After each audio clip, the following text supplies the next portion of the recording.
Infestor-based or Mutalisk-based. In the north position, we have the best Terran player in the world, currently 1 game away from pushing this to another best of 3. It is IM's MVP. And over here in the east, as the red Zerg, if he can come back and win this, he's still got 1 more game to win BlizzCon 2011 from Team IM. It is nestea.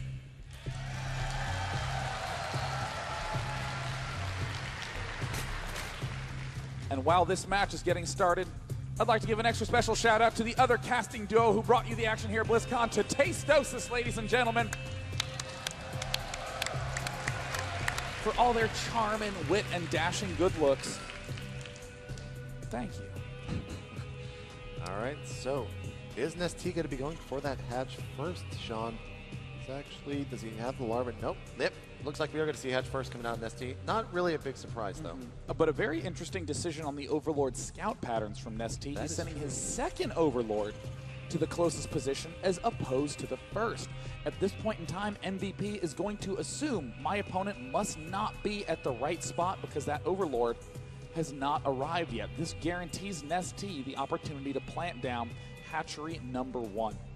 Now, he has seen his Terran opponent, but MVP, I believe, did not see that Overlord, so he's still playing somewhat in the dark right there, as nestea does have his natural hatchery, and we're going to have to see how many drones he actually goes up before placing down that spawning pool. Looks like it was pretty quick, actually. Yeah, I mean, it's generally typical nowadays to see players building as many drones as they can. Those drones, interestingly, are actually quite strong in one-on-one combat against Marines and other small units, so most players are relying a little bit more on that, but nestea instead getting the extractor up early, and as a result, he can begin getting that Zergling speed ASAP. Now, Sean, what did you think last game of MVP's mech play? That's something that you really don't see too much in the TVZ matchup, especially here at BlizzCon. Players like Select favoring that Marine tank play. What did you think of the mech play from MVP? I absolutely thought it was a brilliantly executed mech play. Mech, on average, very, very strong, much stronger in direct confrontations than many infantry compositions. But the real problem you have with mech is that it is so immobile. The siege tanks have to latch themselves to the ground, cannot move when they are in their best attacking state. Thors are so slow, but MVP was able to turn that on its head by building so many Thors pushed with almost no tanks, and managed to do a very, very early attack timing that caught nestea off guard. I'm really interested to see if he'll favor that again, as these players are fairly close. Looks like MVP will be opening up with the reactored Hellions like we saw last game. Now, is he going to be going and getting the blue flame upgrade? We'll have to kind of wait and see. Should be seeing another command center. There it is, actually just north of the factory and the racks. And we see these 2 Marines moving out, once again trying to catch an Overlord, but it looks like they're going to be saving this SCV at the moment. Yeah, I mean, this is a great, great way to open up in this matchup. 2 Marines going straight for the Hellions. You get such control. Tech Lab planted at the barracks. We still don't really know what MVP's transition is going to be, whether he'll be favoring many Marines, many Marauders, perhaps getting up a very, very early tank. We're seeing, oh, there's 2 more Hellions, and look at this, JP. Yet another fast Roach Warren from nestea. Uh-oh, but he is actually droned up pretty big at the natural hatchery, so won't be going for a 2-base all-in, at least right now he won't. But here come the 2 Hellions from MVP. They do meet the Queen, getting him off free for just a couple of seconds. And with good control, Hellions can actually kill a Queen in low numbers, but you got to be very, very careful to not get surrounded by the Lings. And will MVP make any more? It looks like he is doing the swap. It looks like he will be going for Marines and tanks. I would not be surprised to see a 3rd command center planted by MVP very soon. He will begin, yep, there's the Marine tank going down. There's the orbital command follow-up, and MVP going to continue to control this map. And whoa, a Baneling nest planted by nestea. Uh-oh, well, we'll have to see what he's going to be using the Banelings for, but the 4 Hellions are still poking away at this Queen. It's getting pretty low right now. He's got to be careful. There are roaches out. He should bring those up to the front of his army, as we do see him doing that, and they're going to chase away those Hellions.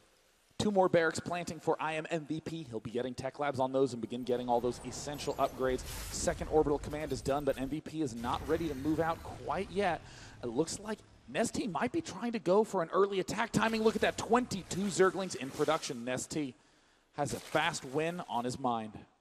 Now the Hellions are trying to find the best point of entry. Oh, but he catches some of the Lings off in the open field. He's chasing them down. I'm not sure if he's going to be able to catch up, though. they do have that metabolic boost upgrade, Sean. That's exactly what he wants to do, is to try to keep those Zergling numbers low. And oh, this could be a huge missed up from MVP. The Banelings are getting morphed. MVP needs to not lift up those supply depots. If he moves down here, he's going to run head first into those Banelings, but do the tanks have siege mode? No, he does not. It's only halfway complete right now. Still has about 40 seconds to finish. The orbital command is finished. Here come the Banelings, though, Sean. Oh, and it looks like he will not have siege mode done, and the front has been broken, but the siege tank's doing a lot of damage, and nestea now having to pull over all those Zerglings, the SCVs now. Wow, an easy cleanup by MVP. And there are still some units coming across, but MVP holding that without losing all that much. Only those 2 supply depots. Now he's going to take his natural pretty easily. We see that nestea is preparing to take a third, taking out those destructible rocks, but MVP is actually pushing cross map, Sean. A really bold play by MVP, and why he is the best timing attack player you will ever see. He's moving out not because anything special happened on his end, but because he knows that Zerg is going to have a hard time defending anything after an attack like that. This is something that he did to Sin earlier today, but here comes nestea trying to get him with his lings, and he does before the siege tanks get into siege mode. One of the siege tanks is down, but the other will still remain in. nestea might just lose here, Sean. He does have a lot of things popping out. Are they going to be out in time, Sean?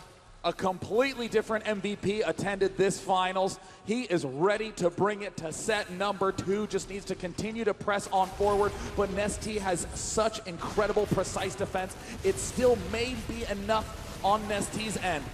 He gets one of the queens. Now nestea looks like he's just kind of misrallied there as the forces are stumbling in ever so slowly. The siege tank is still alive. 17 HP. There's the mule landing. He's going to use that to repair that siege tank.